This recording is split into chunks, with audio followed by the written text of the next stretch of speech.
Peace and welcome to the culture here on the Black Star Network. I'm your host, Farajii Muhammad. Thank you so much for tuning in and being a part of the conversation. Folks, it is the last Friday of 2023. Can you truly believe it? Not me. But we got some great stories for you that we want to talk about. Let's talk about what the Kansas governor's doing to decry racism at a Kwanzaa celebration and how she's speaking out against the issue based upon a major case that happened in a school setting. We're going to be checking in with our educational contributors, Ms. Kimberly Morrow and Corinna Denise, to get the latest about this. And what the Department of Education have said in a report that confirms that there is some disparity in educating Black children. We're going to get their take. Also, later on, I'm going to talk about how one University of Wisconsin chancellor got fired. And we're going to ask the question, is it too much if your job interferes in your personal life?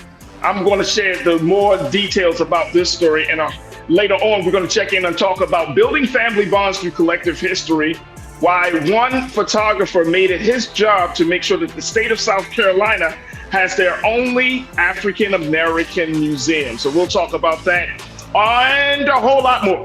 So stay with us. It's the culture right here on the Black Star Network. Let's go.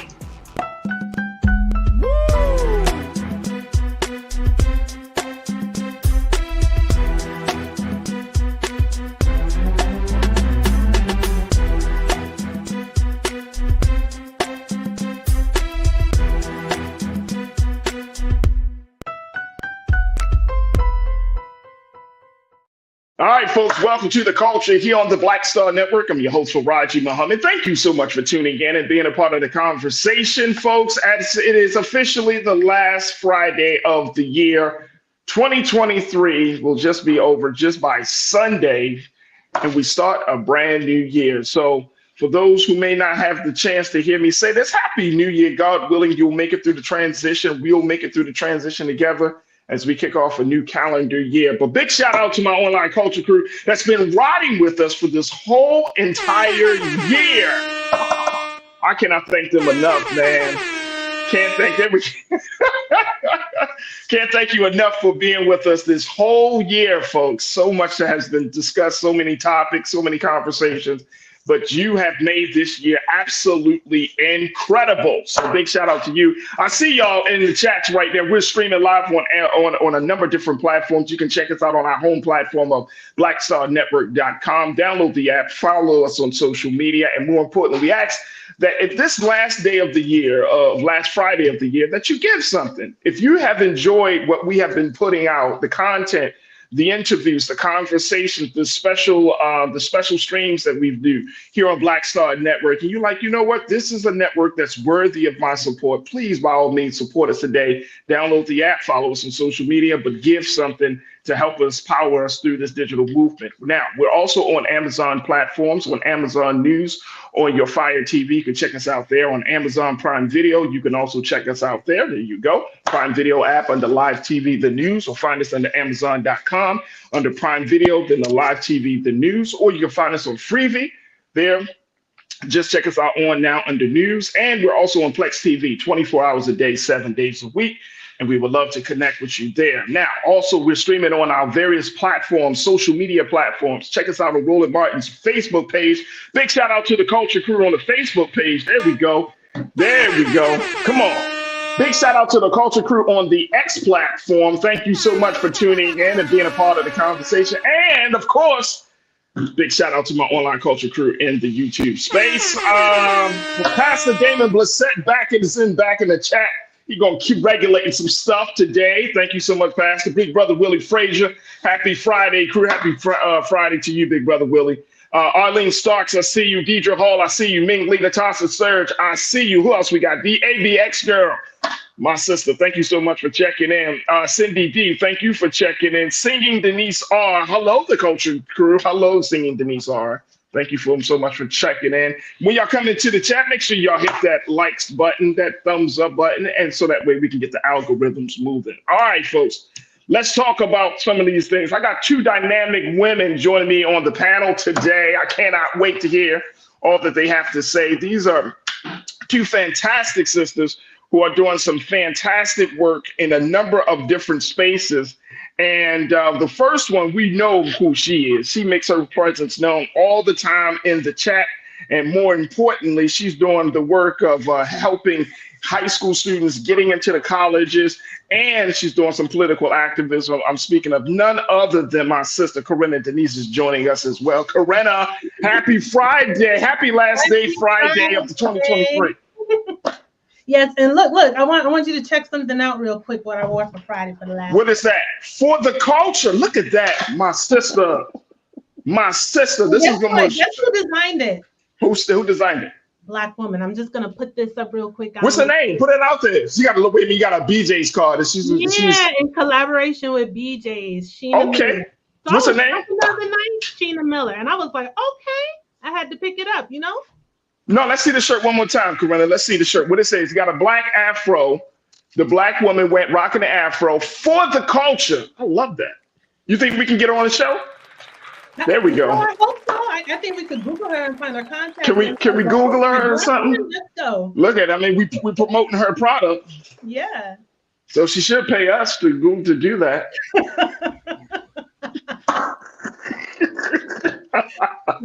Oh man! Right, make a little something. Well, we got a big shout out to all of the independent Black designers out there. So that's what's up. All right, let's bring in our other panelists for today, our other contributors. You're going to be hearing more from our sister because she is doing some fantastic work in the education space as well. She has been an educator, an administrator. She's also an author. She's a public speaker. I'm speaking of none other than my sister, Kimberly, Kim. I'm not going to call it Kim. Kimberly Melrose. Kimberly. Hey, Kimberly, good afternoon and welcome back to the culture. And happy Friday, Kimberly. How are you today? I am good, and it's good to be back. Well, listen, hi, Corinna. I love your shirt. And I wasn't going to say anything, but I'm just going to say, so I designed this shirt. What? Okay, so I need the information so we can get this shirt.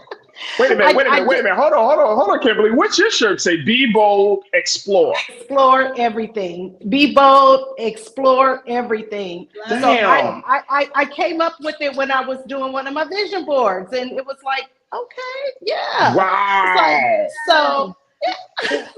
Wow. So Be that's why bold, explore everything. I encourage kids to do that, and us adults too. Yeah. That is dope right there. That is dope. All right, so let's talk, ladies. First and foremost, let's talk about this first story around Kansas, how the Kansas governor has decided to use the occasion of celebrating Kwanzaa, which we are embarked upon. This is, what is this, day 3 of Kwanzaa? Day 3, yeah. Yeah, we're in day 3 of the celebration of Kwanzaa. And, I think every Black person just recognizes it, whether you Muslim, Christian, whatever your faith is, whatever it's a celebration of our history and our culture. So so yesterday, the Kansas governor, she was at an event and she talks about racism and prejudice has no place in Kansas. We're talking about Governor Laura Kelly. Now, this is something that she said as a response to a very highly publicized situation that happened in a school that we saw back in November. Students at this Kansas school called Shawnee Mission East High School in Prairie Village, they walked out in protest because a white sophomore shouted racial slurs and punched a Black female schoolmate and broke her nose. This was like big national attention. It was everywhere on social media. If y'all didn't hear about this story, he's a white male sophomore. He's screaming at this Black girl, calling her the N-word and every other type of language, derogatory term, and he punches her nose. And so Governor Kelly took the time to make the mention to make it clear that this was not going to be acceptable. She pointed out that this situation really struck a nerve for her, and she said she wanted to really address the wrongs about racism. She said in a recent interview with the Topeka Capital Journal. I want to be clear, racism and prejudice have no place in Kansas. As governor, I will continue to call out and condemn racism, prejudice, and any behavior or rhetoric that aims to discriminate and divide whenever and wherever I see it. Kimberly, I want to start with you on this. When we're looking at situations, school situations, racial situations like this, it's one thing for the governor to say something, but I'm still kind of leery about how the school systems, and in particular districts and states across this country, handle racist situations. What's your take on this? Like, how do schools respond appropriately to moments like this? First of all, they have to be honest and address the issue head on. So, of course, that student should have been suspended, and if he were a Black student, we already know he would have been arrested as well. But we don't really know what happened because, of course, he's a minor, so they keep all of that under wraps. But it's a teachable moment as well for not only that student, but other students who have those feelings. And so to address racism head on and just make sure that they know it's not acceptable, and not just only by punishing the students. Of course, that is necessary.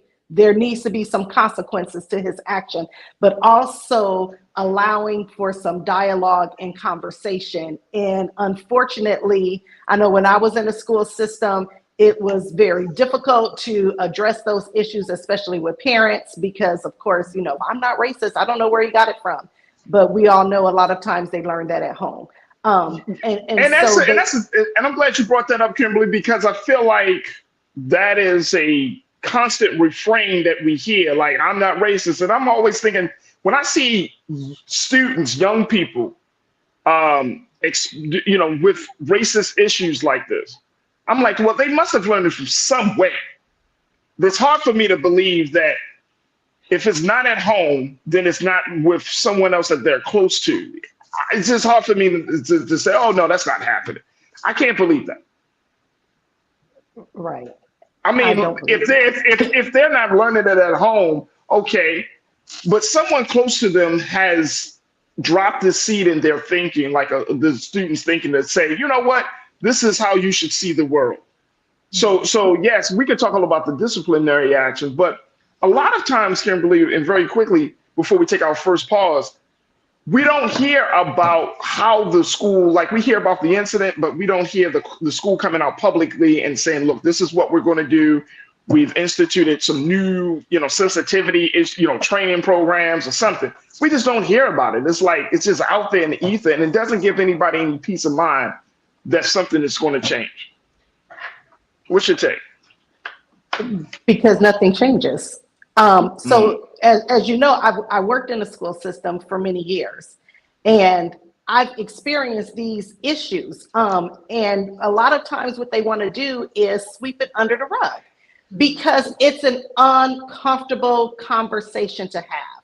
It's uncomfortable conversation to have with parents who are in denial. It's uncomfortable conversations to have with some of your staff members who feel that same way. So it's very uncomfortable, and you have people that they don't want to take on those hard conversations. And it takes an administrator, it takes a teacher, it takes somebody who does not mind taking on those hard conversations. And so that, I mean, there it is. It's getting swept under the rug. They don't want to admit that there is racism in their school. It's not, it doesn't happen here. We're not racist here. Our kids are not racist here. So that was a fluke. We're going to stay in a state of denial. We got to take our first pause. When we come forward, Corinne, I want to get your take on that, because I want to get a sense of how should students respond when racial incidents like this happen, and more importantly, what can the state of Kansas do moving forward. Also, got a quick correction, and big shout out to the crew, man. I always appreciate them, and this is part of the why this platform is important. Pretty Brown Mimi 726 Mimi, you said Farajii, it's actually day 4 of Kwanzaa. Today is cooperative economics. So, Mimi, thank you so much for calling us out on that and making that correction for us, because we truly appreciate it. We don't want to put out misinformation. So, again, thank you, Mimi. It is day 4 Kwanzaa, folks, as we're celebrating here at Black Star Network. See, this is what my team does. Y'all see this? Y'all see this? All right. All right, let's go. We're going to take a quick pause. When we come back, stay with us. It's the culture here on the Black Star Network. Jeez.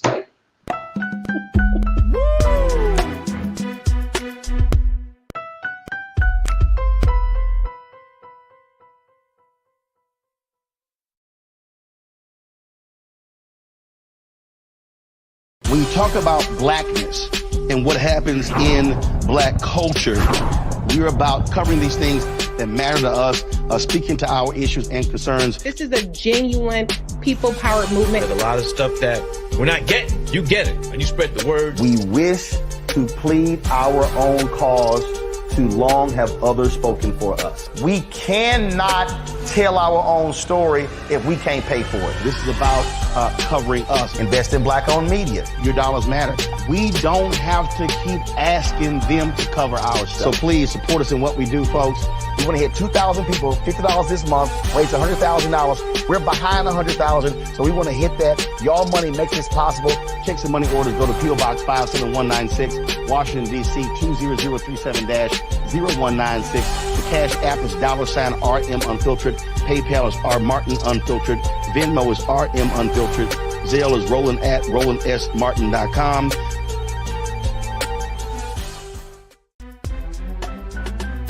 I'm Farajii Muhammad, live from LA. And this is The Culture. The Culture is a two-way conversation. You and me. We talk about the stories, politics, the good, the bad, and the downright ugly. So join our community every day at 3 p.m. Eastern and let your voice be heard. Hey, we're all in this together. So let's talk about it and see what kind of trouble we can get into. It's The Culture, weekdays at 3, only on the Black Star Network. Folks, Black Star Network is here. Oh, no punches! I'm real revolutionary right now. Support this man, Black Media. He makes sure that our stories are told. Thank you for being the voice of Black America, Roland. Stay black. I love y'all. All momentum we have now, we have to keep this going. The video looks phenomenal. See, this difference between Black Star Network and black-owned media and something like CNN. You can't be black-owned media and be scared. It's time to be smart. Bring your eyeballs home. You dig?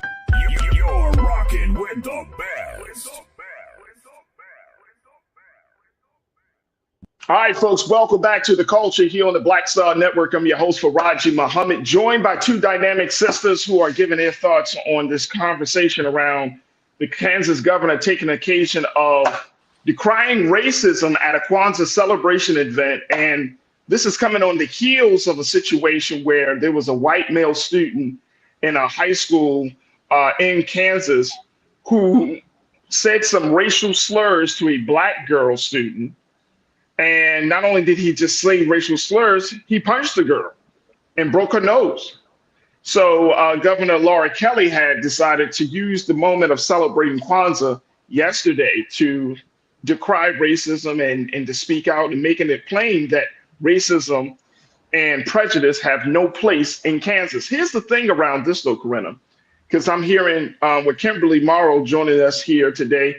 As one of our new contributors. You're going to hear from her more often in 2024. But of course, we got our sister Corinna Denise here on Fridays as well. But here's the thing, Corinna. When situations like this happen, with this girl being punched by a white student, when I was listening to Kimberly, it takes a lot of courage and forward-thinking people to be able to say, hey, this is not just going to be a problem if we don't address it. But this could add to the culture. This can open up the door for another incident like this to happen. How should students respond to this, right? You know, they're one thing with some administrators who might be like, you know what, it is what it is. It'll kind of die down. In response to this situation, students walked out of the school. They protested. So talk to us about the importance of the student response to racial issues in school. Oh, most definitely. And, you know, I just want to quickly piggyback off of what Kimberly said before the break about being uncomfortable, right? You know, you have a lot of teachers who do not want to have, and even administrators, those uncomfortable conversations. And believe it or not, who's the most courageous in those situations more often than not are the students.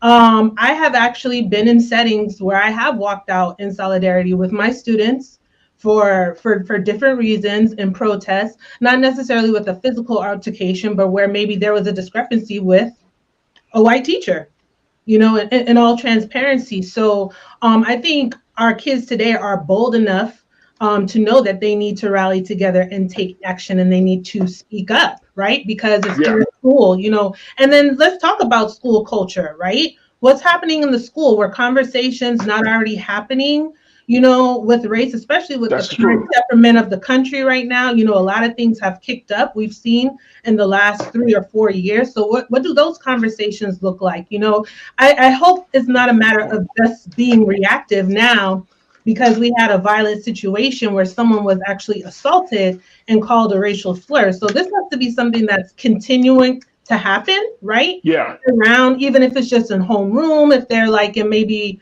an advisory group or after school activities where they're having these conversations. But the students definitely need to rally together and have their collective voice. You know, I've also been in situations where students have, you know, come to me and some of my other colleagues, you know, asking for help, where we want to help, but we have to push them and encourage them to say, look, you guys have power in numbers, and you actually have more leverage if you're actually taking these concerns directly to the administration as a student body, you know, rather than us just being the liaison as a teacher. Because sometimes, unfortunately, I'm just going to go ahead and say it, even us as colleagues and teachers, when we take it to the higher level, you know, staff or administrators, sometimes they want to ignore it.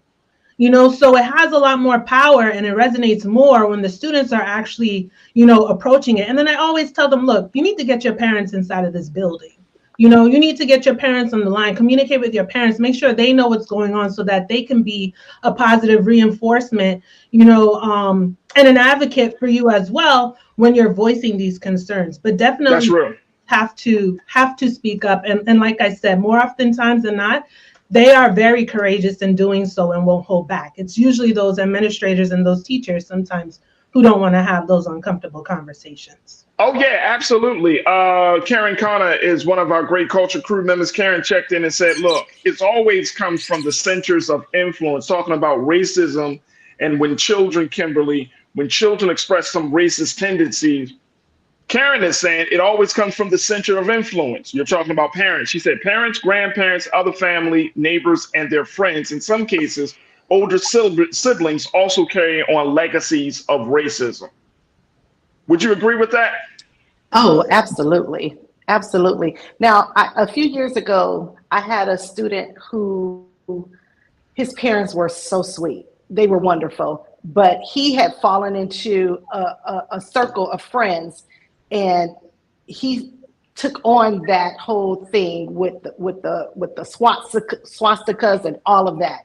And it was very difficult for them. So what she says is true. It may not necessarily be the parents per se, but it's the people around them also that can, you know, heavily influence them. And he stayed on that path for a couple of years. Wow. Was he able to get off that path? Oh, yes. Oh, yes, he was. He was. Okay. He's turned into a completely different, he's a different adult now. But I actually witnessed that, and his parents were truly good people, and just were at their wits' end with him. So it is your sphere of influence. I definitely agree with her on that. Let me ask you, let's talk a little bit, and I'm glad that you pointed that up, but let's talk about something that Corinna just discussed, which is school culture. that when students decide to take matters into their own hands, and I'm not talking about the violence, I'm talking about in response to the violence, like walking out and protest. I remember working in Baltimore City when not racial issues would come up, but other issues would come up and students would do protests. And some educators, some administrators, Kimberly, were even like, oh, no, you can't do that. Parents were afraid, saying, oh, if you walk out of this school, you're going to miss this class time. And I'm trying to figure out what is the proper balance, because there's one thing we teach our children to stand up for what we believe, but then at the same time we want them to stay in line, even though they're experiencing or they may be seeing some level of injustice. But they may say, you know what, my parents want me to stay in class right now. Don't worry about this. So I feel like there's some mixed messages that can be sent from both parents and administrators in creating this school culture, as Corinna pointed out, creating a culture of fear and hesitancy versus advocacy and boldness. Can you, how do we walk that fine line? Well, and let me just say this. We have to remember one thing. Principals, administrators are middle management. They're not the top of the food chain. So their directives are coming down from the school district office or the superintendent. So when their students are walking out, they're getting heat put on them from their bosses. So a lot of times it's not that you have administrators that don't want to be supportive. They're in fear of their jobs. Administrators are at-will employees. They're scared. I speak from experience. I was an at-will employee. I'm telling you, they are afraid, and you don't have enough that are courageous to stand up and say, you know what, this is a job, but these students need me, or I need to look at myself in the mirror and be able to do certain things, which is what I had to do. So yeah, we would like to blame the administrators. But they're scared. A lot of times, some of them you're talking are about you're talking about Black administrators too, not just, you're talking about everybody. Everybody. You hear? Yeah, everybody. Yeah, because you always have to remember someone else has a boss, right? But I will speak to like those walkouts now. I have been in walkouts, as I mentioned, with my students, but they approach it carefully. Initially they'll rally, they'll request to have a meeting with administration, bring the matters to their attention, letting them know this is what we would like to do. When would be the most appropriate time for it to happen, right? Like, not in the middle of, a really important class. Sometimes it could be homeroom, maybe towards the end of the day, or maybe the latter part of the week, trying to make sure it's going to accommodate everyone where they're not actually just missing out on their studies, right? Unless, there's really some egregious pushback where they're just like, no, then maybe then you take it up a notch to say, we're just going to do it at this time when we want. I personally haven't seen that happen. I would imagine it happens elsewhere. But, at least to let the administration know, like, look, like this is of concern to us. This is how we would like to respond. And out of, consideration and respect, we're bringing it to you first to find out when would be the, the best time for us to do so. And what's the appropriate amount of time that we could be allotted to do it, right? Maybe we're working with solidarity for like 15 minutes, maybe the last, 15 minutes of first period or whatever the case may be. So, there's different ways to go about it. And of course, I think too, those students also want to, if the school has like maybe like PTA, Parent Teacher Association, or Parent Teacher Council, informing them of what they're going to do so that there are no surprises. And then it doesn't snowball and turn into an issue of, oh, your child walked out at such and such time today, right? And of course, students consulting with, trusted mentors in the school, teachers who could guide them accordingly. What would be the most appropriate way to go about, protesting or, to stand in solidarity where, it doesn't upend the school day, completely. So there are ways to doing this where it's effective, but it's also strategic at the same time. Well, you know what? It's a lot of work that has to be done, sisters. And this is part of the reason why when we hear not just situations about these students, but more importantly, when we hear the conversation, the talk around school culture and really getting to the bottom of the fear, as you pointed out, Kimberly, I think that's going to be the big thing. If we are not if we're showing some level of boldness and fearlessness, then we can change the culture in our schools. We can change people from being silent. Parents can show up at these meetings. School officials can definitely, find a little more steel in their backbone because of this situation. But, I do feel like it's a lot of fear. And when the students have more boldness, when they have more strength than the parents or the adults in the school, that's a problem. That's a real problem. That means that the students are at risk of weak leadership that's not going to speak up for them. And we know that Black students are at the bottom of the list of those who will advocate for them. And that's a very, very real problem. So I hope that the state of Kansas gets in somewhere. And I know Pastor Damon Blissett, another great culture crew member, he said, Farajii, there's racism all over the place in this area. He's down in St. Louis, so, in Kansas City and that area. He says racism everywhere. So you can't get weak. As adults, we can't get weak because we got the next generation that is looking to us, relying on us to change the dynamic. And otherwise, the only thing we're going to be able to pass on to them is fear. And real quick, Farajii, I know we got to go to break, but I just want to say this is where, this is news now, right? Where the governor has decided to magnify this. The parents now need to take the initiative to step in to be that support of advocacy for their children who are in schools, and putting the pressure on administrators, teachers, like, hey, what are we going to do about this so that we don't see an act of violence like this again? And my child feels safe to be in school. Absolutely, absolutely. Sisters, we got to take a quick pause. When we come forward, let's continue to talk about education. Let's talk about the Department of Education putting out a report just last month. A lot of folks may not have talked about this, but it's a report that confirms that there is disparity in educating Black children. We'll talk a little bit about what was said in that report and get the take from both Corinna and Kimberly and from you. Stay with us. It's The Culture here on the Black Star Network.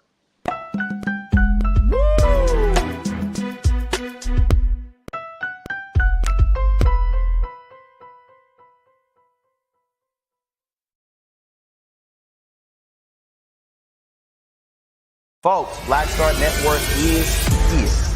Oh, no punches! I'm real revolutionary right now. Support this man, Black Media. He makes sure that our stories are told. Thank you for being the voice of Black America, Roland. Stay Black. I love y'all. All momentum we have now.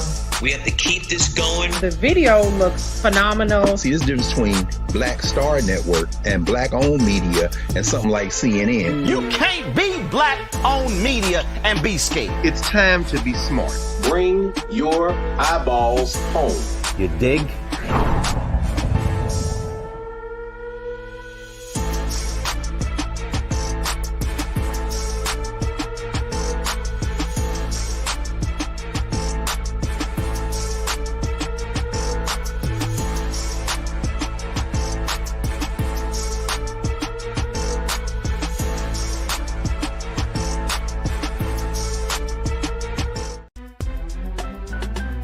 I'm Farajii Muhammad, live from LA. And this is The Culture. The Culture is a two-way conversation. You and me. We talk about the stories, politics, the good, the bad, and the downright ugly. So join our community every day at 3 p.m. Eastern and let your voice be heard. Hey, we're all in this together. So let's talk about it and see what kind of trouble we can get into. It's The Culture, weekdays at 3, only on the Black Star Network. When you talk about blackness and what happens in Black culture, we're about covering these things that matter to us, speaking to our issues and concerns. This is a genuine people-powered movement. There's a lot of stuff that we're not getting. You get it, and you spread the word. We wish to plead our own cause. Too long have others spoken for us. We cannot tell our own story if we can't pay for it. This is about covering us. Invest in Black-owned media. Your dollars matter. We don't have to keep asking them to cover our stuff. So please support us in what we do, folks. We want to hit 2,000 people, $50 this month, raise $100,000. We're behind 100,000, so we want to hit that. Y'all money makes this possible. Checks and money orders go to P.O. Box 57196, Washington, D.C. 20037-0196. The Cash App is $RM Unfiltered. PayPal is R Martin Unfiltered. Venmo is RM Unfiltered. Zelle is Roland at RolandSMartin.com.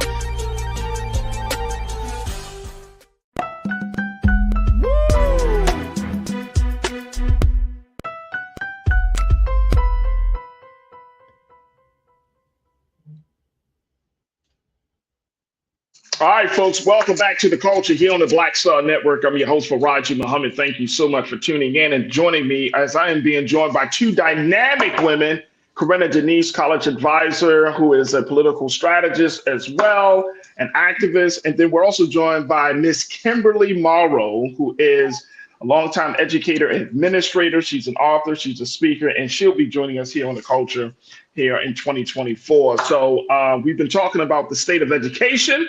And sisters, I got this piece around something that came out of the Department of Education, what essentially confirms what we know is happening within the classroom, that there is a disparity when you're talking about teaching white children versus Black and brown children. This is a report from the Civil Rights Data Collection that confirms this racial disparity. I'm gonna share with you a little bit what this report has to say. This actually came out last month in November. And the root.com did a story around it, but then I didn't hear too much about this too much. So I was like, wait a minute, hold on. Maybe we need to kind of go back and take a look at this and start some new conversations around this. But take a look at this, folks. According to the report, Black and Latinos have less access to advanced placement courses, certified teachers and counselors than their white counterparts. A disturbing disparity that impacts their overall well-being and puts them at a disadvantage when it comes to college readiness.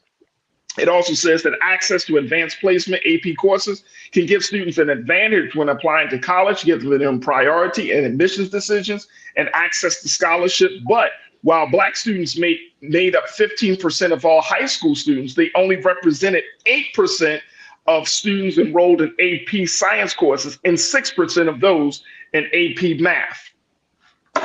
All right, Corinna, this is right in your wheelhouse. I'm gonna start with you on this one, right? Get your take on this.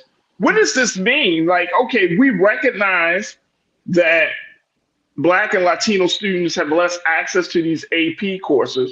What does that mean? Does that mean that this is the onus of responsibility lies on the district? Does it lie on parents and of these students to get them into a better place, you know, educationally, get better grades so that way they can qualify for this? What does that mean as a college admissions advisor? I think that responsibility kind of relies on some of everyone that you just mentioned, right? But especially the districts, because you will have some districts who emphasize, oh, we are college ready, but they don't have the resources in place. And I have mentioned here on the show before that I have visited schools, you know, who only have maybe one AP class, believe it or not, or have maybe 5, or some might have 8, but everyone doesn't offer the same amount of AP, right? Maybe they don't have the teachers who can actually teach those courses, or for whatever reason, they just haven't looked into it. And I just want to throw out there, when it comes to college admissions, you'll find that a lot of schools, right? These colleges, when students are applying, when you send your transcript as part of your application, they also like to see the school's profile so that they can do a holistic review of their application, looking to see if the student took advantage of the coursework that was actually available to them, right? Because it wouldn't be fair to penalize a student who might not have taken, you know, a handful of AP courses. Well, how can I take them if they're not even being offered to me at my school? So at least they can see the profile to see, okay, this is what's being offered. This is what the student took advantage of. But yeah, I mean, we definitely would want to see more of those advanced placement courses, right? Of course, if you get a 3 or higher, you could get college credit. But even if you don't earn the college credit, it adds a nice weight to your GPA. It shows that you're ready for college-ready coursework. But yeah, there is a disparity where you'll see like there is more access to white students, right? And predominantly white schools where they are getting these additional classes, right? Where they're getting into highly selective colleges for a whole other bunch of reasons, you know, and advantages that they have specifically to that group, unlike our Black and Latino students. But yeah, I think it's definitely the district. But how do we get the district to take that initiative, right? That again comes from the students, the parents, the teachers. You know, what do we do to get college ready? And especially those communities also want to, you know, cultivate those relationships with admissions representatives, especially like your guidance counselors, college advisors, and counselors in the school, to kind of advocate to say, hey, we need to add this into our curriculum so that our students can have, a better chance and be more competitive when it comes to applying to college. But yeah, there are a lot of disparities, unfortunately, with Black and Latino students. Absolutely. Kimberly, Kimberly, I'm wondering, when it talks about the fact that, not only are AP courses not really being offered and our representation in the courses are very, very low. It also states in this report that the level of social and emotional support for students of color that students of color receive, the data shows that Black and multiracial students were 1.2 times more likely to attend a school with a police officer or security guard, but no counselor. So we're also looking at, from the AP courses getting into advanced placement, we're looking at them students being in spaces where they're seeing more police officers and less counselors, less social emotional assistance is being made. And according to the Education Secretary Miguel Cardona, he calls the results appalling. He said, "We view education as a springboard that puts the American dream within reach, yet access to educational opportunity in this country remains unequal." What is there schools that are doing something to change this? Is this just on individual schools or districts? Because this has been happening for at least 50 years, Kimberly. It is. And you know what? It angers me so much because I've actually seen this as a WASC person, going out to visit the schools. And so you have this loop, this cycle. Well, the reason why we don't offer those AP courses is because the students don't want to take them. And then, so they have all of these excuses. You're saying that that's why.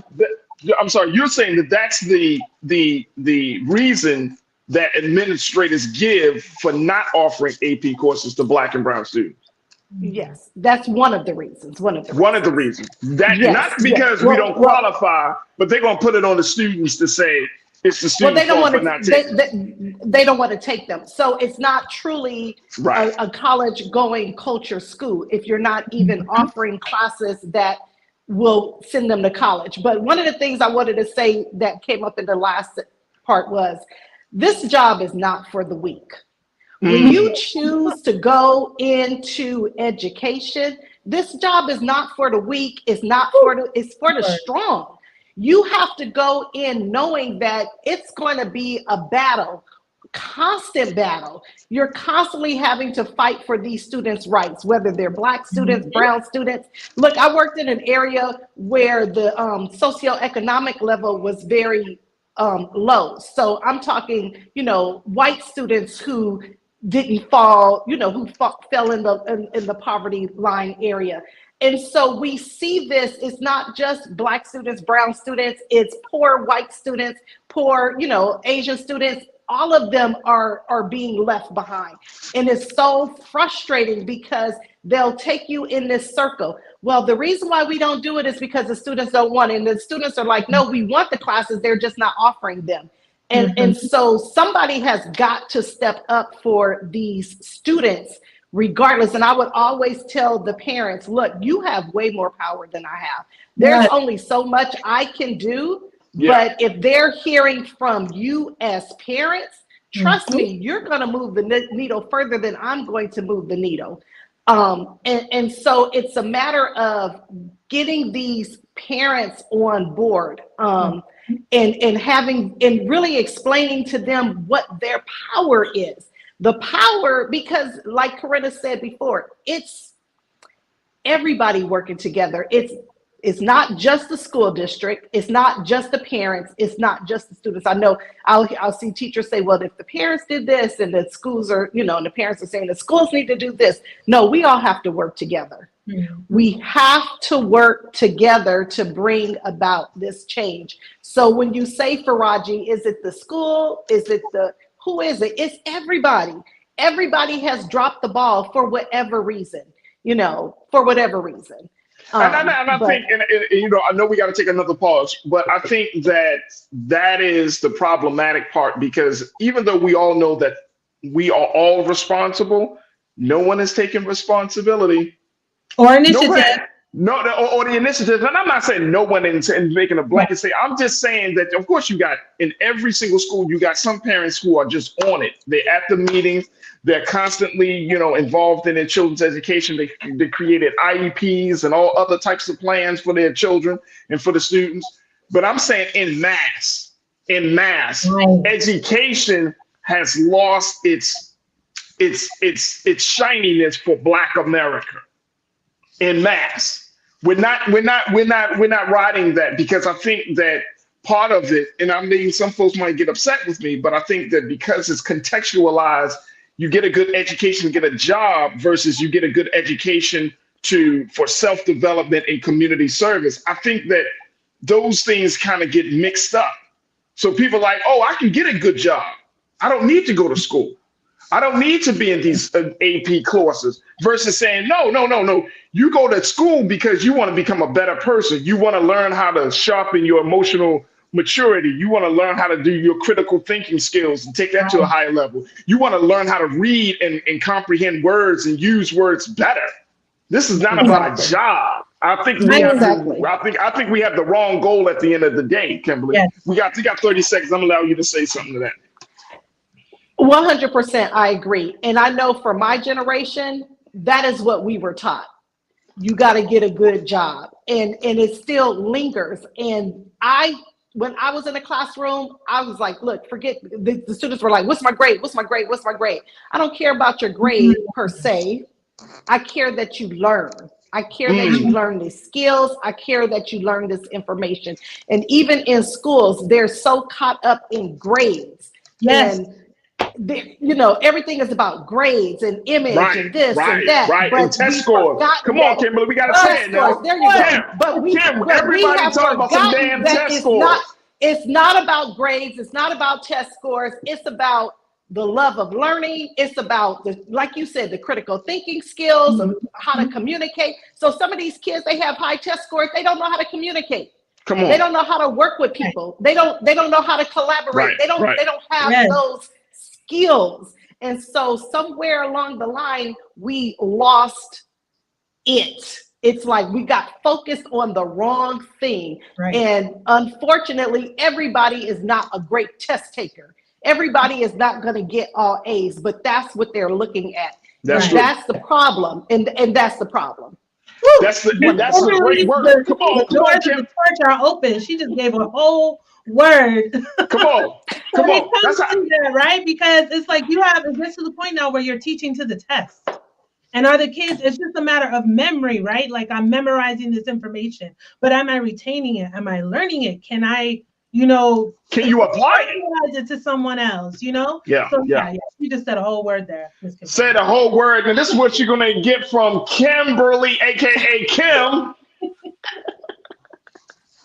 Kim, I appreciate you. No, seriously, I really appreciate you. I thank you. I look forward to having more of these conversations with you in 2024. You're joining the roster, so we're excited to hear what you got to say. You got another new contributor. I am Trinette Collier. Trinette is in the chat room, just blazing it up in the chat as well. She joined us yesterday, but you're absolutely right. Absolutely.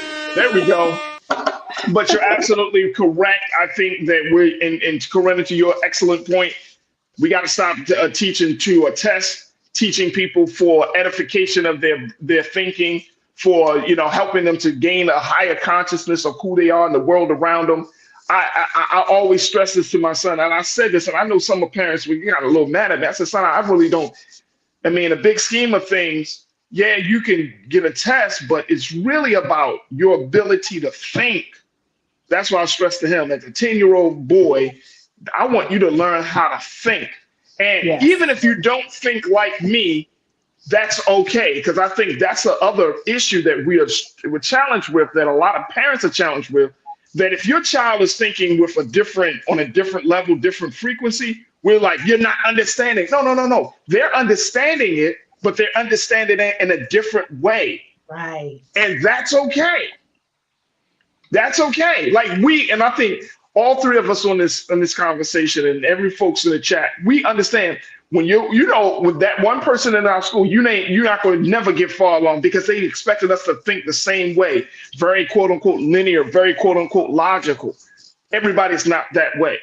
Everybody doesn't think that way. We don't see the world that way. And we should affirm that, especially in Black boys and girls. That needs to be affirmed and not be shamed by adults, especially Black adults. All right, I got to take a quick pause. My producer's getting upset with me, y'all. Make sure y'all check out Kimberly. Kimberly, where can folks find all of the work that you're doing? You could go to my Facebook page, Kimberly A. Morrow. You can visit me on Instagram, or you can go to my website, kimamorrow.com. And that's what we're going to have to do for Corinna. We're going to have to get her a website now because she's getting too famous. She's getting way too famous. Kimberly Morrow, thank you so much. I got you, girl. Thank you so much. Hey, Kimberly, thank you so much for joining us. We pray that you have a great transition into the new year, and God willing, we'll see you next week here on The Culture. Thank you. All right, bye-bye. All right, folks, we got to take a quick pause. When we come back, me and Corinna are going to chop it up a little bit more about a case in Wisconsin. Wait till you hear the details of this case, because I'm asking the question, when does your job stop having authority over you, especially when it comes to your personal life? Is that at 5 o'clock or never? We'll talk a little bit about this. Plus, let's talk about history as we're continuing to celebrate Kwanzaa here at Black Star Network. So stay with us. Conversation is up next right here on the Black Star, on The Culture, here on the Black Star Network.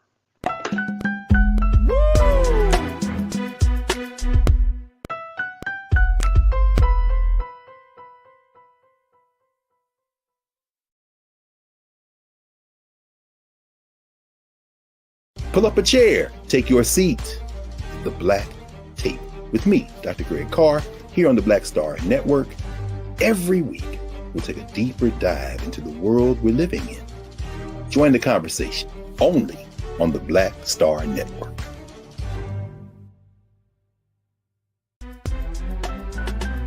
I'm Farajii Muhammad, live from LA. And this is The Culture. The Culture is a two-way conversation. You and me. We talk about the stories, politics, the good, the bad, and the downright ugly. So join our community every day at 3 p.m. Eastern and let your voice be heard. Hey, we're all in this together. So let's talk about it and see what kind of trouble we can get into. It's The Culture, weekdays at 3, only on the Black Star Network. When you talk about blackness and what happens in Black culture, we're about covering these things that matter to us, speaking to our issues and concerns. This is a genuine people-powered movement. There's a lot of stuff that we're not getting. You get it, and you spread the word. We wish to plead our own cause. Too long have others spoken for us. We cannot tell our own story if we can't pay for it. This is about covering us. Invest in Black-owned media. Your dollars matter. We don't have to keep asking them to cover our stuff. So please support us in what we do, folks. We want to hit 2,000 people, $50 this month, raise $100,000. We're behind 100,000, so we want to hit that. Y'all money makes this possible. Checks and money orders go to P.O. Box 57196, Washington, D.C. 20037-0196. The Cash App is $RM Unfiltered. PayPal is R Martin Unfiltered. Venmo is RM Unfiltered. Zelle is Roland at RolandSMartin.com. Folks, Black Star Network is here. Hold no punches. I'm real revolutionary right now. Support this man, Black Media. He makes sure that our stories are told. Thank you for being the voice of Black America, Roland. Stay black. I love y'all. All momentum we have now, we have to keep this going. The video looks phenomenal. See, this difference between Black Star Network and Black-owned media and something like CNN. You can't be Black-owned media and be scared. It's time to be smart. Bring your eyeballs home. You dig?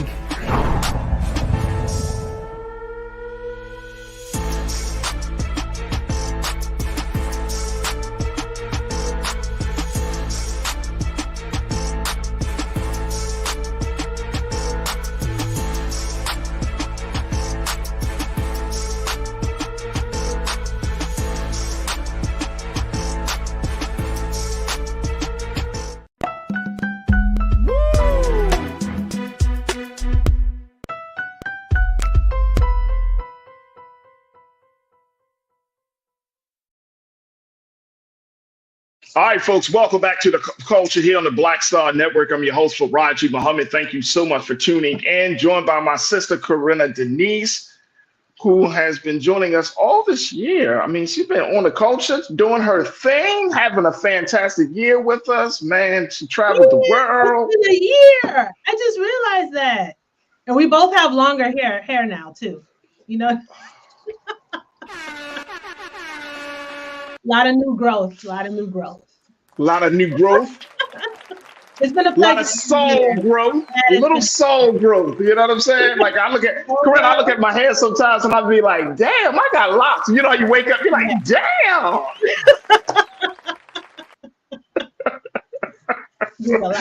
Black folks with locks.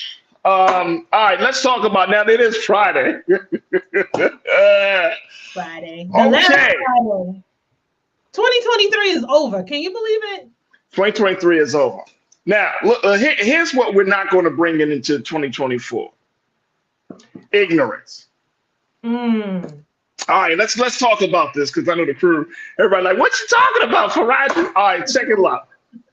Imagine, all right, let me do a one shot on this. Let's do a one shot on this. Then we're going to bring Corinne back in. Y'all, check this out.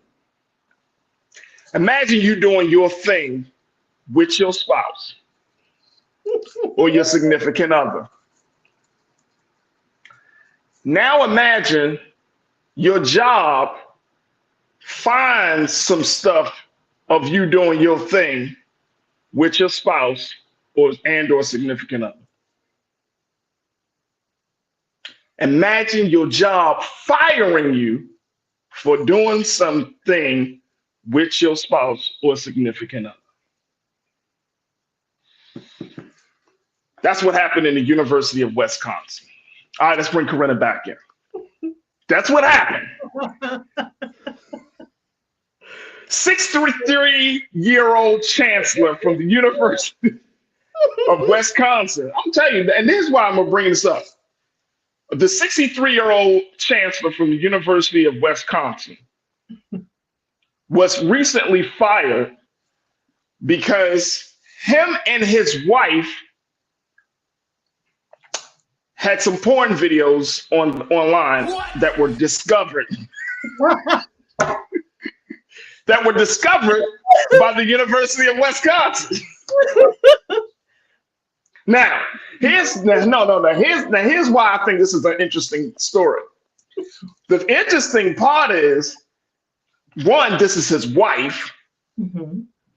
Two, according to the now fired chancellor, he said, we've been making videos and books for years. And then three, the Board of Regents from the University of Wisconsin system, they terminated this chancellor after, quote unquote, discovering sexually explicit videos. According to the chancellor himself, Mr. Joe Gao, he said that they wanted to take their activities that he has done with his wife to a more modern mainstream space. So he puts it on porn sites.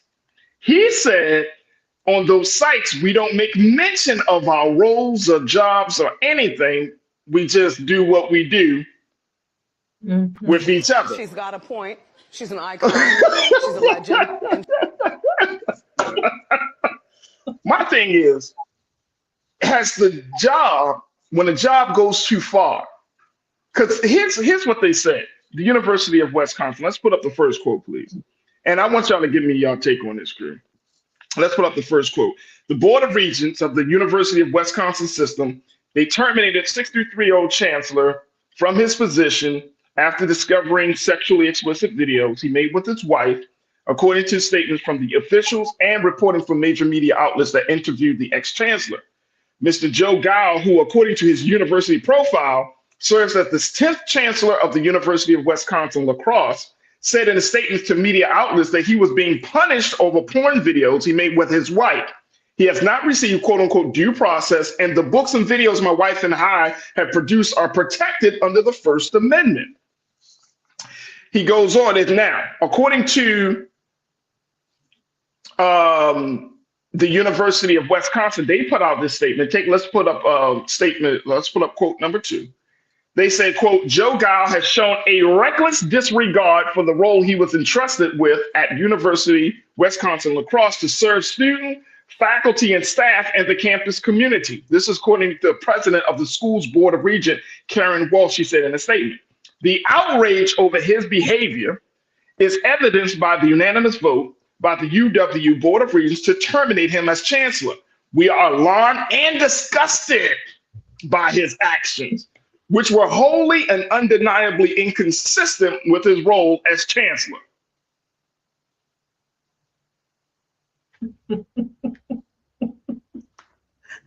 I just find this so amusing. Like the first thing, he's doing this with his wife. This is not like a side chick, little sneaky link. Yeah, it would have been more scandalous if it wasn't his wife, right? It would have been more scandalous. He said he's been doing this for years. My question is though, Corinna, they said they discovered this somewhere. How did they discover it though? And who discovered it? So if according to the former chancellor that his name is not on display, right? His wife. So I'm gonna maybe assume that someone from the university who wanted to partake in that, and they saw his face, and then they decided, I'm going to bring this to their attention. So did they bring this matter to the attention of the university anonymously? You know, it's just, how did the discovery come about? That'd be fun. That's the question I'm having. Like what? but even more so. Okay, so we know that that's suspect in and of itself. But even more so, like when your job goes too far and I get it. This is a chancellor of a college. I get that, of a university, rather. I get that. But if he wants some loving from his wife, and they just do this, and I mean, to say that it's disgusting and abhorrent, and it doesn't fit the what do you think 63-year-olds do when they get home? What are you saying? What do you think happened? Like I feel like this is a case where, and I don't know how many of y'all have experienced this, but you ever worked at a place, Corinna, where those people, they take the job so serious they don't have a personal life. I hate working with people like that, man. I'm gonna keep it real. Like I love what I do, I enjoy what I do, but you know what? Boundaries.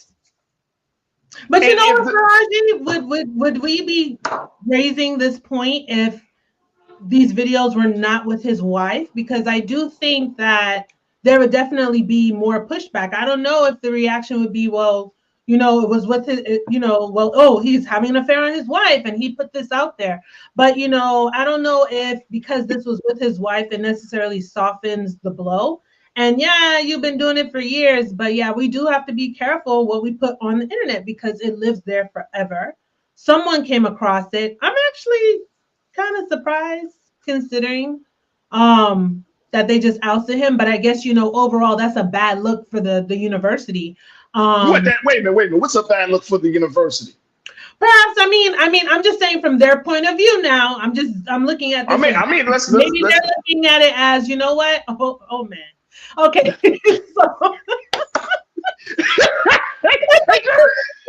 you know, maybe they're just thinking like, oh my goodness, we got to get rid of him. We discovered this video, but you know, maybe they're thinking that other folks might see it.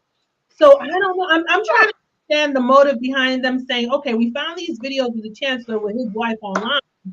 We have to oust him. And I do wonder how it would be if it I think that's overreach. I think that's overreach. Yeah, I think that's overreach. I really don't have an opinion because this is just kind of odd. But yeah, it could be you think it's overreach because it's his wife? What if it wasn't his wife? No, I'm not talking about it's overreach because you're trying to act as if this man is not married, that he still doesn't have intimate relationships, right? And essentially, even though he's let's keep it real. Well, you know what? I'm gonna take a quick pause because before I even say this, I know it's gonna open up a can. So I'm gonna take a quick pause. We're gonna take a quick pause as we talk about the situation of the University of Wisconsin ex-chancellor being fired for posting porn videos of him and his wife online and the school discovering it. and saying that this is a no-no for his role. What's your take on this? Post your comments on the chat as we're streaming live on Roland Martin's YouTube page, Roland Martin's Facebook page, and on X. Stay with us. It's The Culture here on the Black Star Network.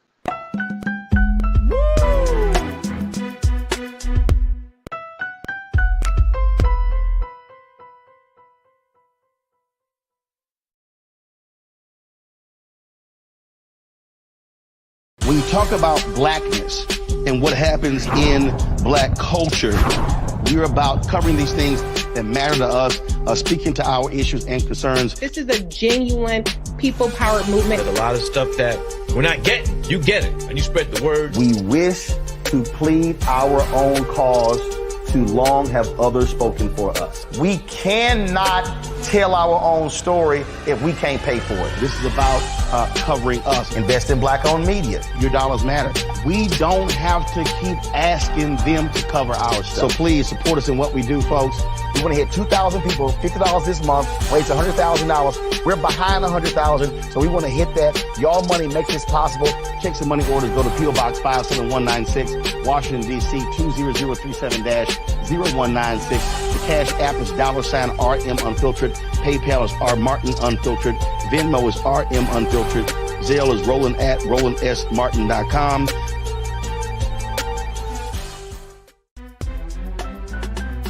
I'm Farajii Muhammad, live from LA.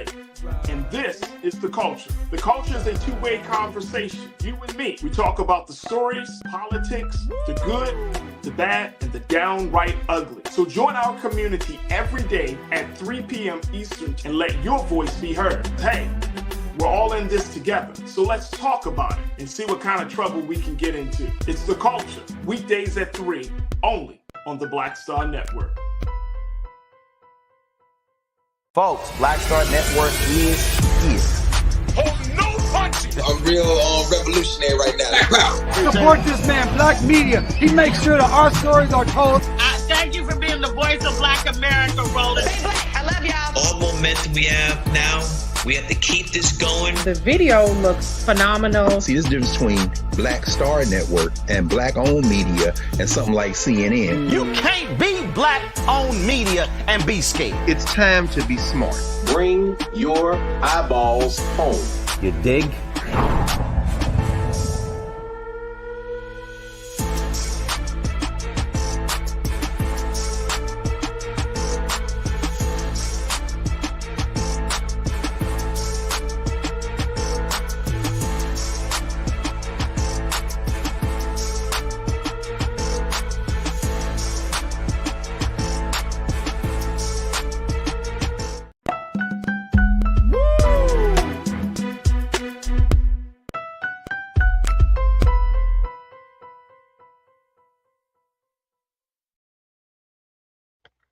All right, folks, welcome back to The Culture here on the Black Star Network. I'm your host, Farajii Muhammad. We're talking about the case of Mr. Joe Gao, who is served as the ex-chancellor for the University of Wisconsin in La Crosse, and how he was just recently fired this week as a result of him and his wife, Carmen Wilson, posting the pornographic videos on porn sites that the university discovered. And as a result of that, the University of Wisconsin Board of Regents felt like they're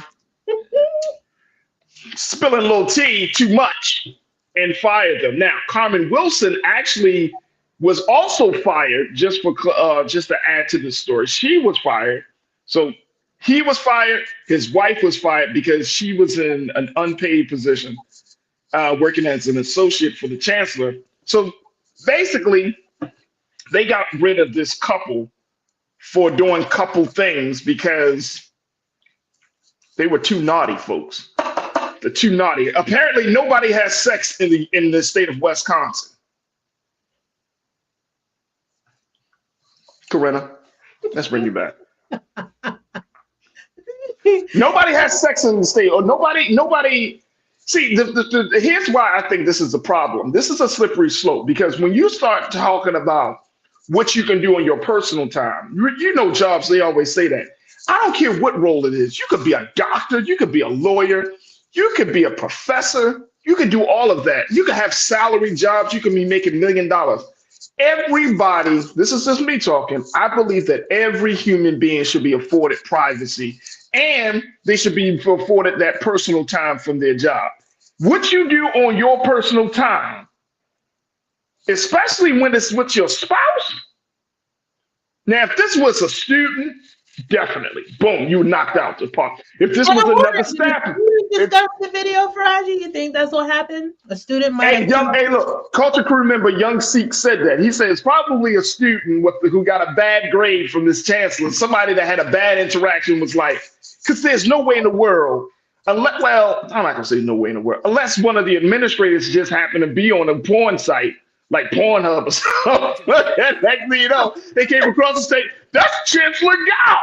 Oh my God, geez, Chancellor Gao. Wow.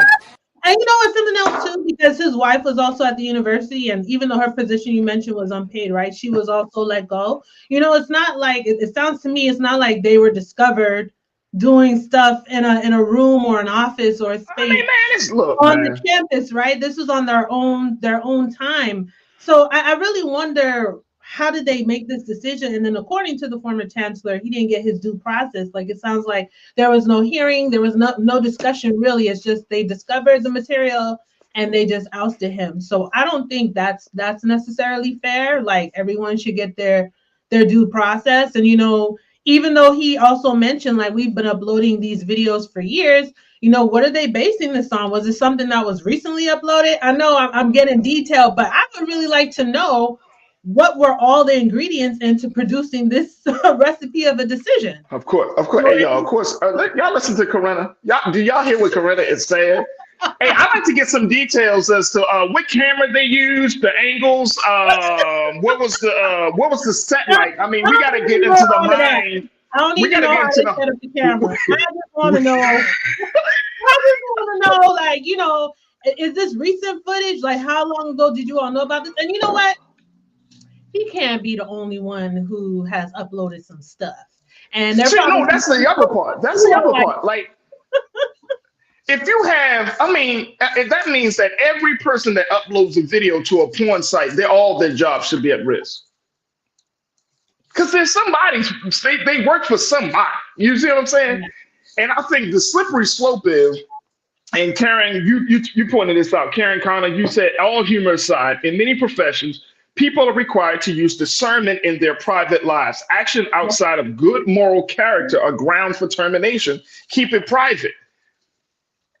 So, and again, to me, this seems like a very tight rope to walk, because he did it on his own time with the consent of his wife,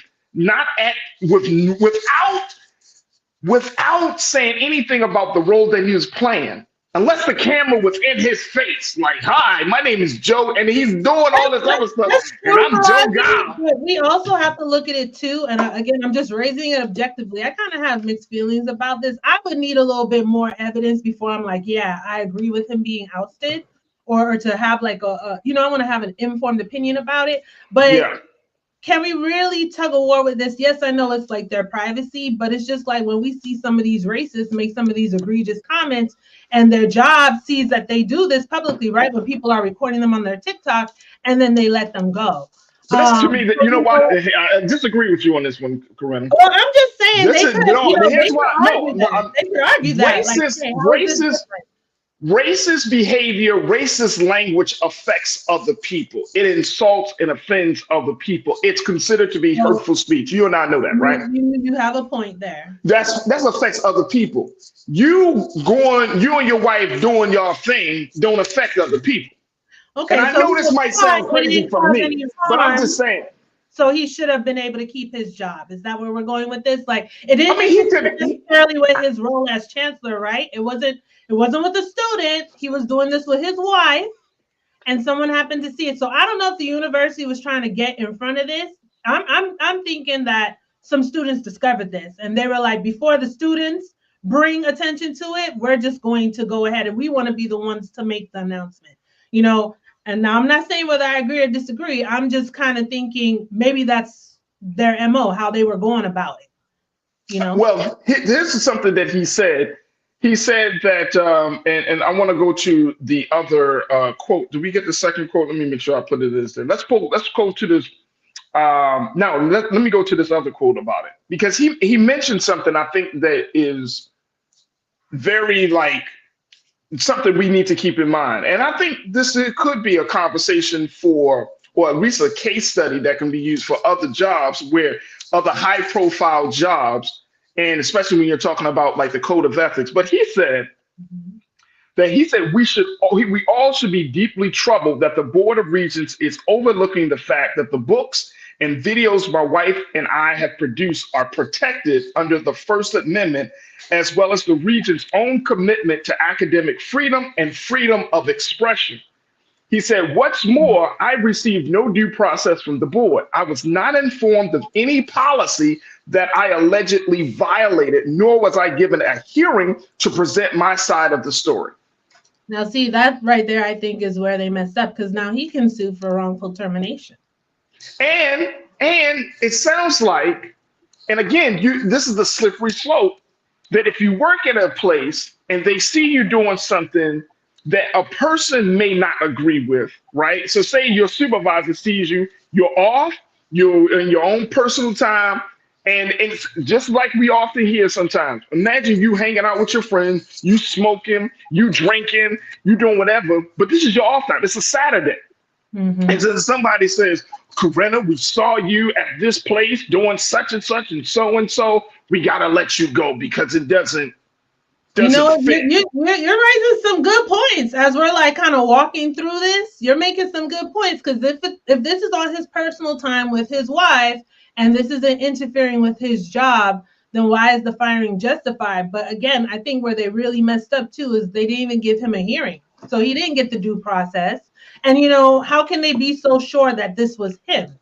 Even if they're going to base, well, we saw you, so we're going to fire you. But how do they know without any reasonable doubt that this is who was on that website, right? This is who the video is. Well, now he obviously he's admitting it, right? Because he did mention that him and his wife have been doing these videos for years. But it's like, there's also some secrets there. Like, what are they basing this on that they ousted the man? But yeah, I can see they got a lawsuit coming, I'm pretty sure, with wrongful termination, because you didn't even make it clear, okay, look, you violated this policy, right?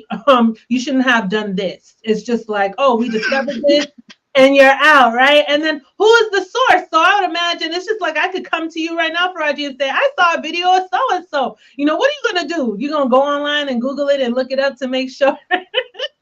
Right. That's true. I'm telling you, right? Like, you got to fact check my information. So yeah, this is definitely a little messy. And to your point, definitely a slippery slope. I mean, I could see it being argued in a bunch of ways, right? Like I said, I'm thinking maybe a student side. I'm not saying it's right. And like I said, I just need more details. Y'all know I'm very analytical. I need more details to make a decision. But just on what we have, yeah, the firing doesn't sound like it's justified. Because, I mean, do you have enough evidence? I don't know. And then maybe they were just looking for a reason to get rid of him.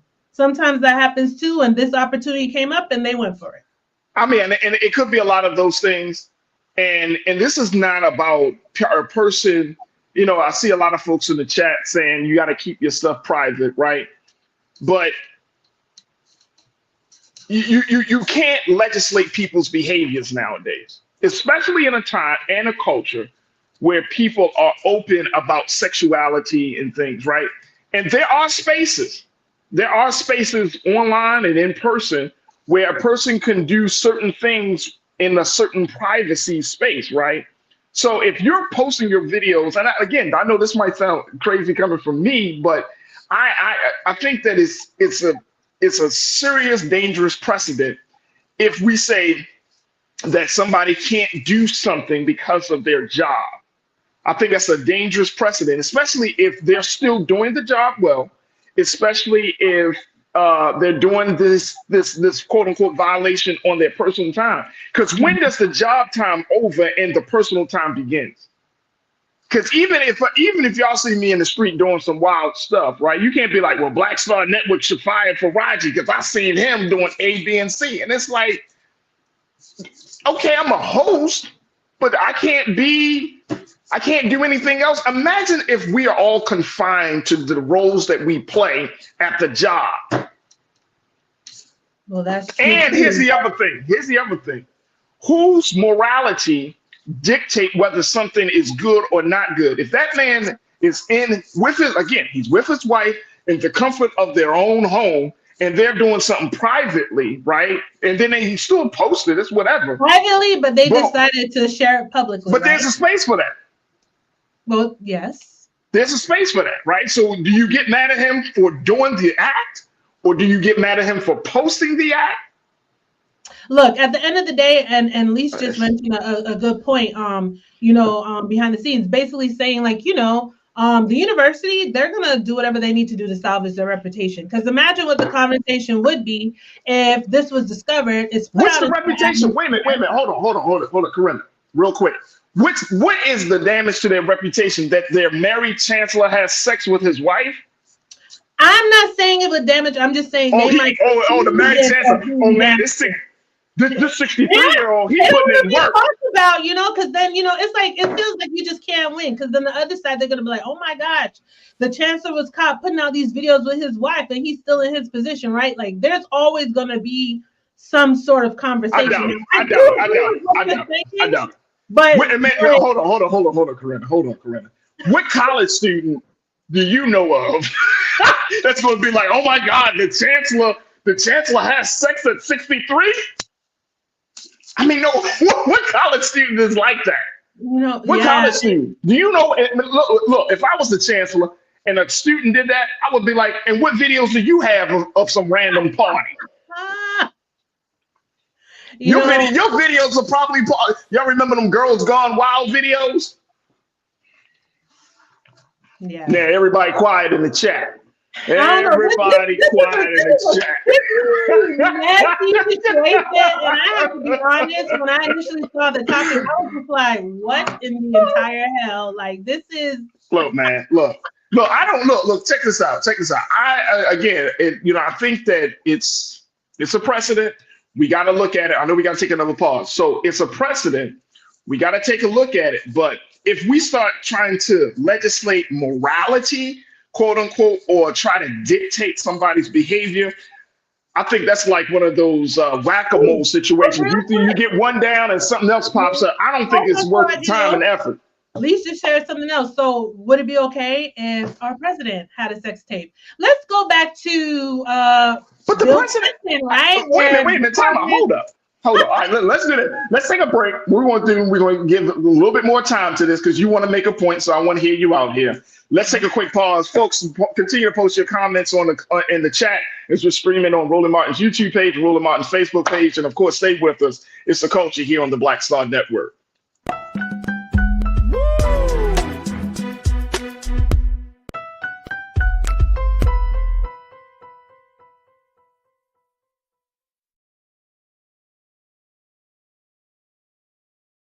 Black Star Network is here. Oh, no punch! I'm real revolutionary right now. Thank you for being the voice of Black America. All momentum we have now, we have to keep this going. The video looks phenomenal. See, there's a difference between Black Star Network and Black-owned media and something like CNN. You can't be Black-owned media and be scared. It's time to be smart. Bring your eyeballs home. You dig? When you talk about blackness and what happens in black culture, we're about covering these things that matter to us, speaking to our issues and concerns. This is a genuine people-powered movement. There's a lot of stuff that we're not getting. You get it, and you spread the word. We wish to plead our own cause. Too long have others spoken for us. We cannot tell our own story if we can't pay for it. This is about covering us. Invest in Black-owned media. Your dollars matter. We don't have to keep asking them to cover our stuff. So please support us in what we do, folks. We want to hit 2,000 people, $50 this month, raise $100,000. We're behind 100,000, so we want to hit that. Y'all money makes this possible. Checks and money orders go to P.O. Box 57196, Washington, D.C. 20037-0196. The Cash App is $RM Unfiltered. PayPal is R Martin Unfiltered. Venmo is RM Unfiltered. Zelle is Roland@RolandSMartin.com.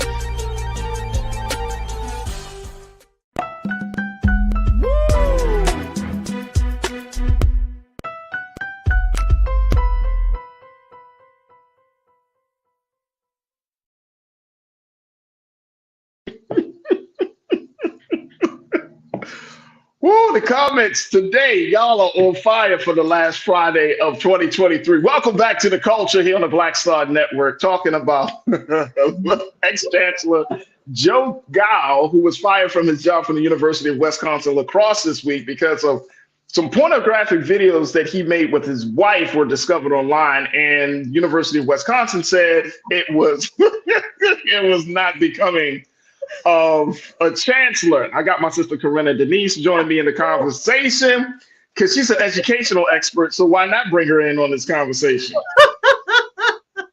This particular area, yeah, I don't.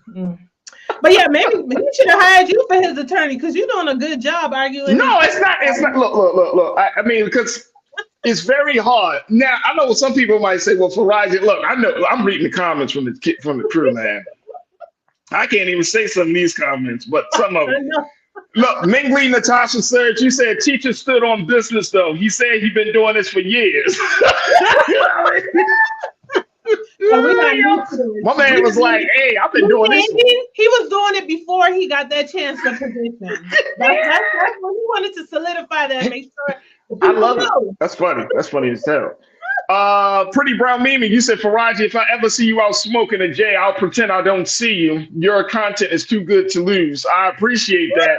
The sad part is that because we do this online, y'all see me and I can't see you. Oh, snap! You'd be like, oh, snap! It's maybe 7:26. You gotta be very discreet.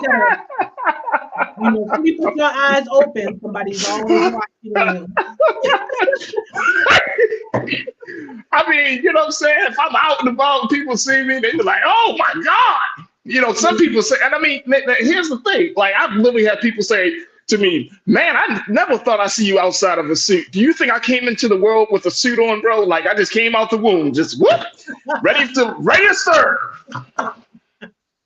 So basically, the takeaway is if my behaviors outside of work on my personal time are not interfering with the work and with the people at work and bringing no harm to others, then this should not be an issue. Is that the point that we're getting at? That's what I'm saying, because just simply because that's a little bit, as we talk about stand on business, you can stand on that.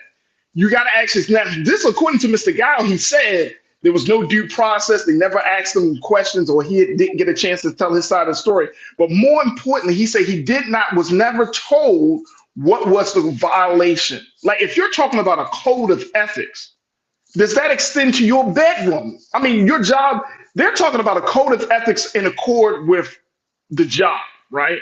The boundaries of the job. I don't think anybody would sign a code of ethics that it says, and if we find you doing something, like you're not God. Like who is this? Specifically that, but it might be worded differently, like any inappropriate behavior, because at the end of the day, too, there is probably being viewed as the fact that he's the chancellor, right?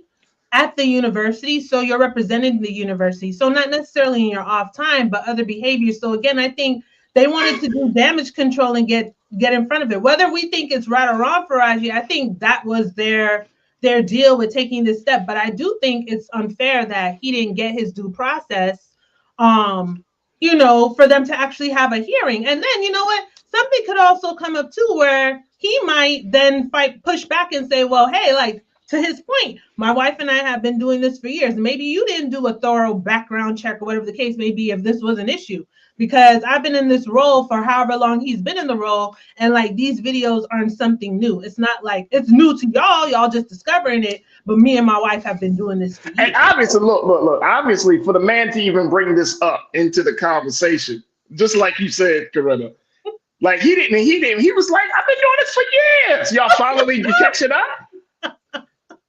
If he's not sexually harassing somebody else, if he's not sleeping with a student, and it's in the confines of his marriage. This is what him and his wife, a consensual partner, wants to do. Right, but we have to be realistic in the sense that depending on who it is, it will depend on how much or if at all we would extend any grace. And that's just real. I mean, like, that's true. I think that's true. Who they want to give grace to.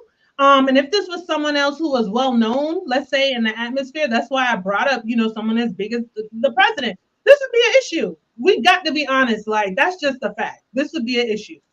And here's the thing. Okay, so if this is such an issue, what does this say about the university's stance on marital relations? And we got to be very careful about this, right? Because as much as you talk back down on a married man doing this with his wife, right? And even if he shares it in a different internet corner, right? Are you sort of kind of talking down on marital relations and sex? I don't know if we're talking down on marital relations, because again, and I don't even want to get into the quick of all of this, but I'm gonna just go ahead and say it quickly now on the subject. But you just saying marital relations. We don't know if it's just some basic traditional marriage relations. He might have some 50 Shades of Grey. But check this out. We don't know who's in the video, right? So again, we don't know what in totality they're taking into consideration. It's not our business. That's not our business. It's not. But I'm just saying. He's not the first thing. He's not hurting anybody. It's consensual. It's out on his own time. Like, that's not our business. I don't need to know. Like, if I come across your video, then you should be looking at me, not looking at the person. Look, it's a video, right? But I found it. I discovered it. Let me ask you this though, Farajii. Do you think, and I'm just curious now, because I just gotta go ahead and say it. Do you think that, whether we're agreeing that this is right or wrong, right, with the Chancellor, right? Do you think to an extent, given that he has his white male privilege, that he thought, if this ever comes out, this will never be an issue? Because I can't imagine if it were somebody Black who worked at the university where they could get this pushback, that they would be supportive, be like, no, you're doing this on your personal time. It's not an issue. I got to bring that up because, like I said, we kind of pick and choose. I understand where you're coming from, but these are the realities, unfortunately, that we're faced with, right? Like, okay, I'm going to do it. And unfortunately, not saying it's right, but decorum does play a role. And this is why, you have employers now who are going on our social media pages and exploring to see what can they find. And it's unfortunate that they're basing, I guess, our character from a very curated space. I mean, it kind of can reveal some things, maybe not. Some of it could be a complete facade. But unfortunately, this is just the world that we live in, that what you put out on the internet can affect you in various ways, whether we agree with it or not.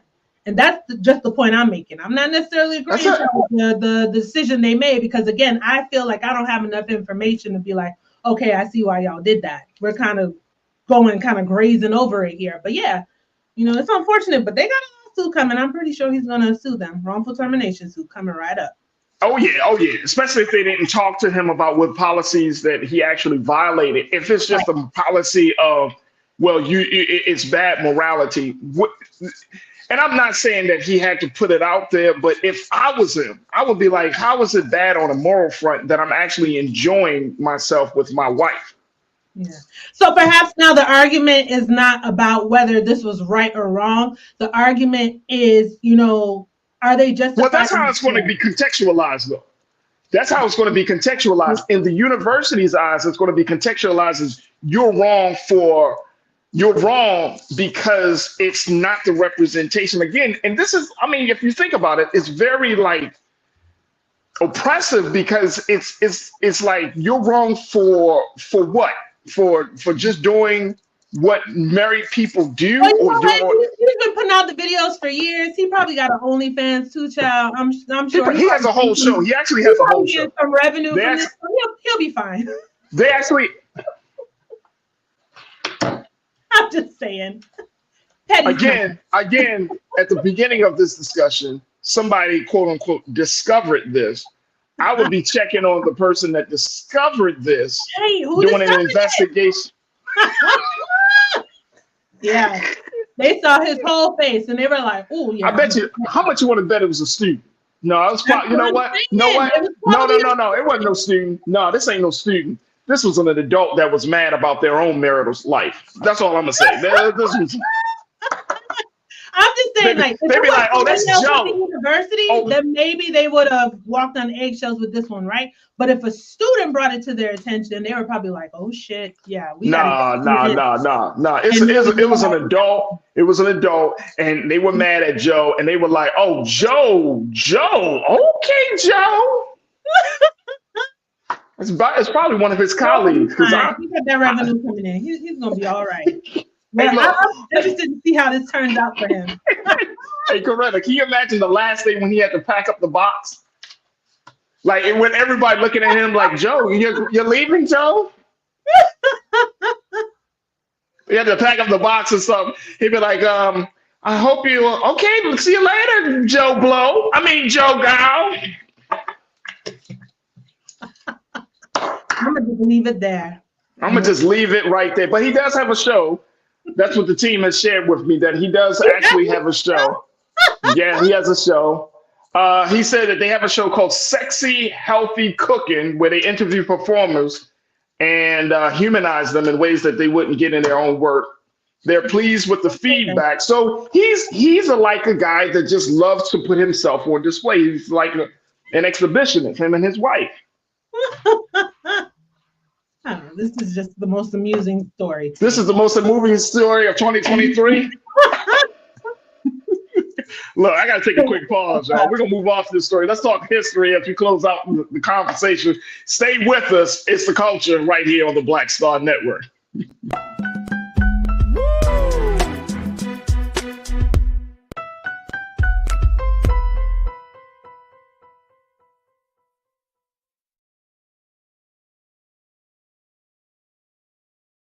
Pull up a chair, take your seat. The Black Tape with me, Dr. Greg Carr, here on the Black Star Network. Every week, we'll take a deeper dive into the world we're living in. Join the conversation only on the Black Star Network. Black Star Network is here. Oh, no punch! I'm real revolutionary right now. Thank you for being the voice of Black America. All momentum we have now, we have to keep this going. The video looks phenomenal. See, there's a difference between Black Star Network and black-owned media and something like CNN. You can't be black-owned media and be scared. It's time to be smart. Bring your eyeballs home. You dig?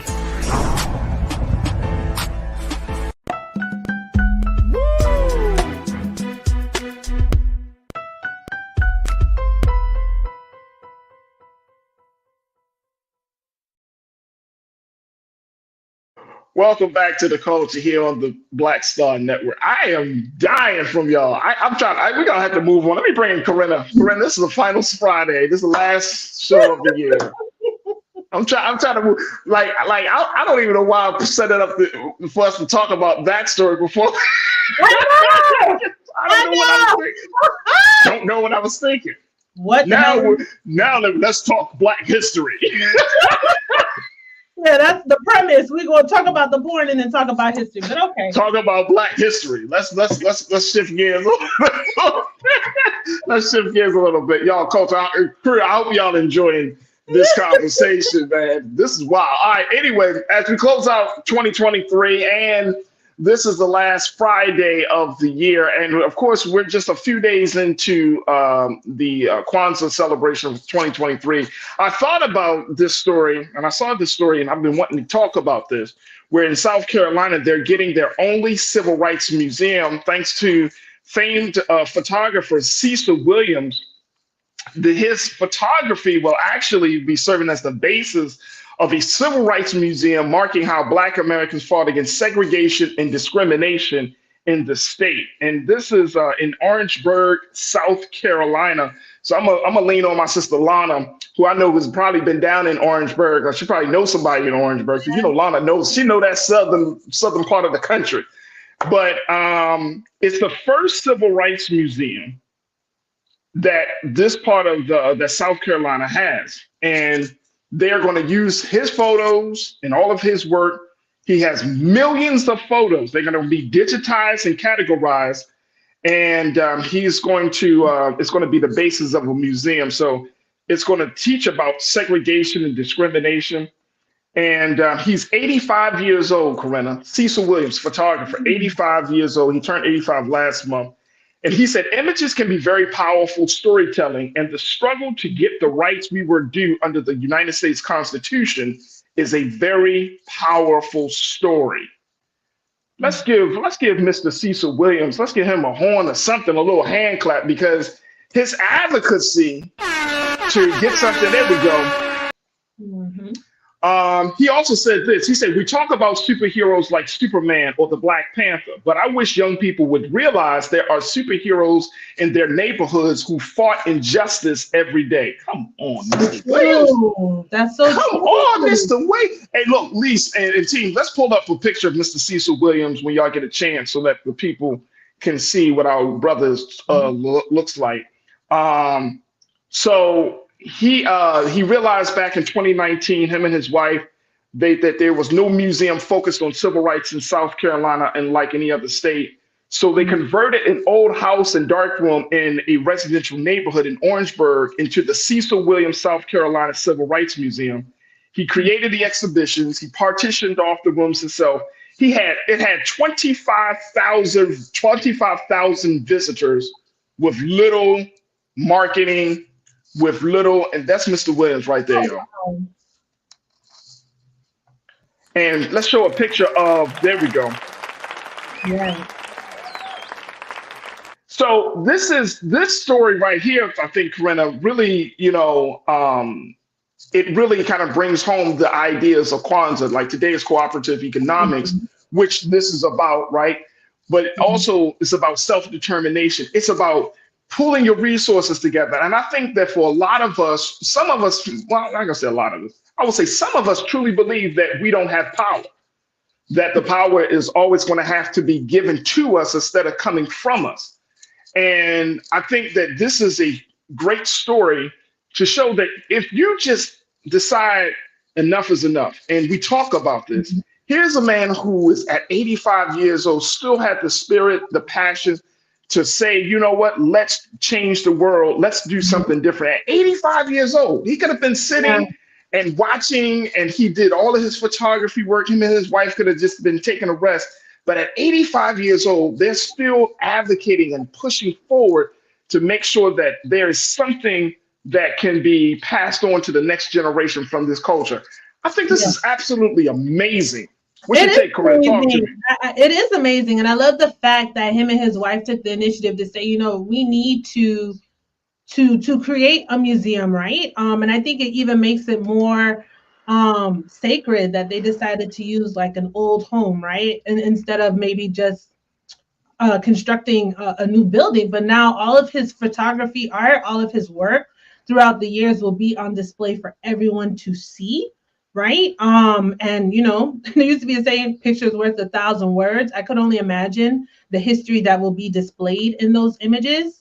And for a lot of people right there in South Carolina who, born and raised, will get to see some of their history and their roots there in their home state. So, yeah, I think this is amazing. I hope that we kind of see maybe some more things like this. People who have photographs and artifacts to display those works, because we've kind of moved away from like those traditions, right, Farajii? Like now you could take a picture with your phone, but you'll get to see some of the actual print work that he has to in a dark room and have on display. Like, we don't have that anymore where we're flipping through the photo albums. Everything's kind of, digital. But yeah, that'll be something I could imagine amazing to see. So yeah, I think it's very important. Pictures, like I said, are worth 1,000 words, and there's so much, conversation that just by looking at an image, right, that you can pull from and discuss. So yeah, absolutely. Corinna, Alana checked in, and she made this point. She said Orangeburg is one halfway. I told you. I know Lana. She know the South, man. She said Orangeburg is a one halfway between Columbia and Charleston. Imagine the trail of tears that location has seen, blood, sweat, and tears that location has seen. She said, I'm sure he had some amazing content. I can't wait to attend. Yeah. And this is really big. He displays the Bible of the Reverend Joseph Delane, one of the plaintiffs in the Briggs versus Elliott, who organized Black parents to fight their local school district over its grossly unequal schools. He also is showing Delane's long gun. So he got this. So Pastor Delane had a Bible and a gun. This is how the South raised him. Long gun, which he used to protect himself and his family when racists came to attack them one night. So he has that. He said, Mr. Williams said, sometimes in history being first matters, and this is one time when it should have mattered. So he is establishing this.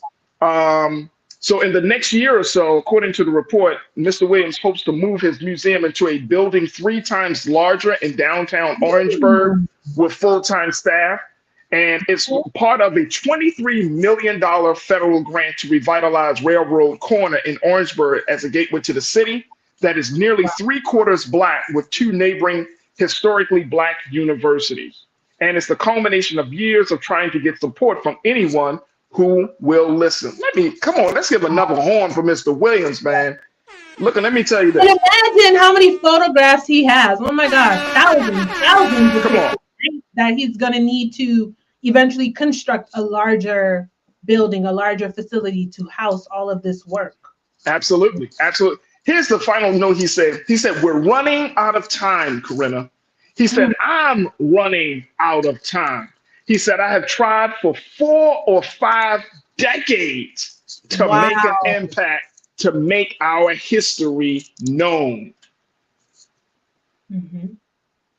4 to 5 decades, 40 to 50 years? A long time. And you are still, see, this is what we're talking about when we say staying committed. Yeah. He has found his lane, and he had to stay in his lane, keep advocating, keep pushing, keep speaking up, right?